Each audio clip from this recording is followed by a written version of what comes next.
begin with the reflections on universal well-being. May I abide in well-being, in freedom from affliction, in freedom from hostility, in freedom from ill will, in freedom from anxiety, and may I maintain well-being in myself. May everyone abide in well-being, in freedom from hostility, in freedom from ill will, in freedom from anxiety, and may they maintain well-being in themselves. May all be released from all suffering, and may they not be parted from the good fortune they have attained. When they act upon intention, all beings are the owners of their action and inherit its results. Their future is born from such action, companion to such action, and its results will be their home. All actions with intention, be they skillful or harmful, of such acts they will be the heirs. So good morning, everyone. I believe this is day 6 of our retreat, and also the second day of the new year. Yesterday, Jin Chuan Shi talked about New Year resolutions. So I thought today maybe to talk about maybe one resolution I would recommend, which is actually moving out of your current house, changing homes. You know what? I don't want to change my home. I got a really nice house. I got a really nice apartment, really nice dorm room. How am I going to change my room? That's a pretty big shift.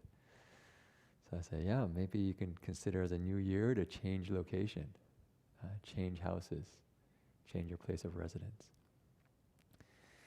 And I was going to describe this place of residence for you. And this place, I would say, is very beautiful, very safe. When you're there, generally think everything feels okay, no problem. There's a kind of a natural landscape around you. You're with good friends who are there, who support your well-being unconditionally, and they greet you with a smile, with kind of warmth and support. When you're down and not feeling so well, they're there to really listen to you, to care about you, wanting you to improve. When you make a mistake, they're there saying, no problem. We can learn from this and grow together. They're there to support you. And when you have kind of moments of real happiness, you're successful in your job, or you meditate and you're kind of increasing in your meditation skill, I guess, or concentration in your sense of well-being, they're there to congratulate you with real sincerity.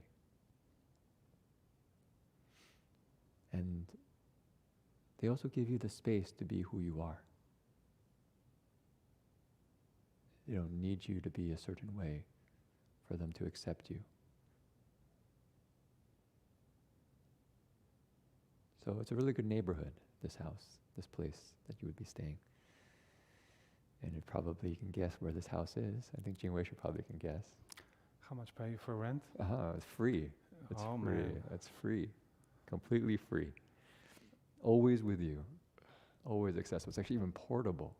It's even more portable than your cell phone. Cell phone still needs electricity and you need to plug it into the power. But this place you can carry everywhere you go, and it's free. You just have to have the intention of moving in. making this resolve, as Jin Shi said. And so, if you haven't figured it out yet, this new place is the Brahma Viharas, the four pure abodes. You can say 4 places where you can find real happiness and peace. And that's what it's described, the Brahma Viharas. So Vihara means a kind of peaceful abode. And Brahma in Sanskrit is, you could say, maybe the highest principle, almost, you could say divine, sacred. So you're moving into a sacred place. And these 4 places are actually right here, right now with us all the time. And I thought, I don't know where people live right now, but I was just reflecting as I was growing up in the world, sometimes the home we live in is the home of affliction. And so what is it like? It's the home where it's right and wrong. I'm never good enough. Or I'm really good. And I need to prove it to everybody else that I'm the best. Right? That's kind of the home. This is the home of fighting, the home of competing, the home of lacking. So sometimes we grew up in that kind of home. We're always trying to please somebody else. And the people around us, when we make a mistake, rather than saying, "Ooh, that really hurt, maybe we can learn from that," they say, "Yeah, you're really stupid. You're really no good. How can you do that?" And sadly, I know I definitely played that game for quite a while, lived in that home for quite a while, where I thought that to motivate myself, I needed to scold myself. I remember being at the 16,000 Buddhas. Actually, at that time I was a novice. And in the early mornings, we would do the universal bowing, right? Just bowing quietly. And I remember being really tough trying to leave home. Waking up early, being very cold. And as I was bowing, in the back of my mind, I had these really harsh thoughts to myself. You're no good. You should work harder. How come you're so lazy? And I was just in my heart, I'm trying my best. Gosh, I'm exhausted. And I just thought, why am I scolding myself so harshly? I would say things, I would swear at myself and say, I wouldn't even say this to other people. And how come I'm saying these things to myself? Because, I didn't learn how to be compassionate, but rather learn to motivate myself with this kind of scolding. And then rather than finding mudita, appreciative joy, kind of really rejoicing in other success, we sometimes move to jealousy and competition, needing to be the best. And so what happens when other people do well? Something in our heart goes, that's not fair. Or why don't people pay attention to me? Or even the fear of missing out. How come I don't enjoy my life like they do? And so it just starts this kind of inner sense of, I'm not good enough. Or the last one, rather than the heart of equanimity, the house of equanimity, we live in the house of dependency, where we think other people make us happy.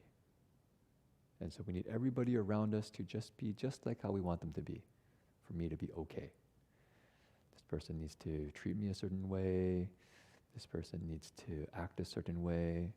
This person look a certain way. My whole environment needs to be a certain way for me to be okay. And so it becomes, rather than a heart of equanimity and balance and stability and serenity, it becomes a heart of constantly seeking outside to find stability, constantly manipulating the external conditions.